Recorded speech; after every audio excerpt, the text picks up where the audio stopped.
Hello বন্ধুরা, শুভ দুপুর। তো আজকের দুপুরের মেনুতে কি কি আছে দেখুন। এখানে আছে ভাত, কাঁচা লঙ্কা, লেবু, কাঁচকলা, কলমি শাক দিয়ে ভর্তা করেছিলাম, আর ঢেঁড়স মাছের ডিম দিয়ে ভাজা, আর এখানে মাংস কষা, আর কচু পুঁই শাক দিয়ে বেলে মাছ রান্না হয়েছে। তো দেখুন আমি খাওয়া শুরু করে দিয়েছি। আর আমি কলা যে ভর্তাটা ছিল সেইটা ঝাল ঝাল করে আমি মাখিয়েছিলাম, অতিরিক্তই ঝাল দিয়েছিলাম। আর ওই ভর্তাটা একটু ঝাল ঝাল করে না বানালে ভালো লাগে না, তো আমি একটু ঝাল ঝাল করে বানিয়ে আর ভর্তা দিয়ে দেখুন আমি ভাতটা খেয়ে নিয়েছি। আর এবার ঢেঁড়স ভাজা দিয়ে আমি ভাতগুলো খাবো। আর ঢেঁড়স ভাজা মাছের ডিম এত সুন্দর হয়েছিল যে বলার কথা নয়। তো যাই হোক, আমি মাছের ডিম আর ঢেঁড়স দিয়ে মজা করে খেয়ে নিচ্ছি দেখুন।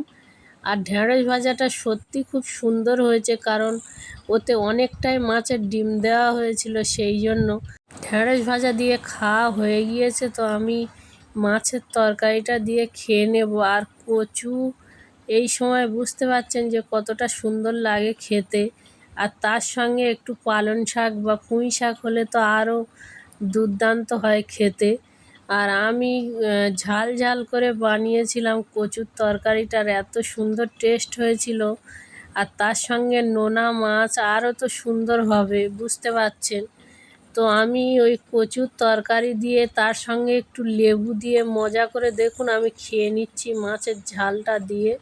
তো মাছটা আমার খাওয়া হয়ে গিয়েছে, আমি মাংসটা নিয়ে নিয়েছি।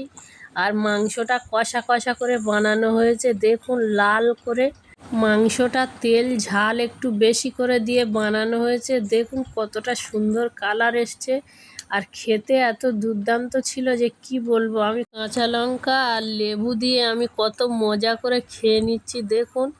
আর খুব সুন্দর হয়েছে সত্যি তরকারিটা, আর আমি খুব সুন্দরভাবে খেয়ে নিচ্ছি দেখুন। আর আমার ভিডিওটা আপনাদের কেমন লাগে সেটা কমেন্টে জানাবেন। আর কে কোথা থেকে ভিডিওটা দেখছেন অবশ্যই কমেন্টে জানাবেন। দেখুন আমার খাওয়া শেষ হয়ে গিয়েছে।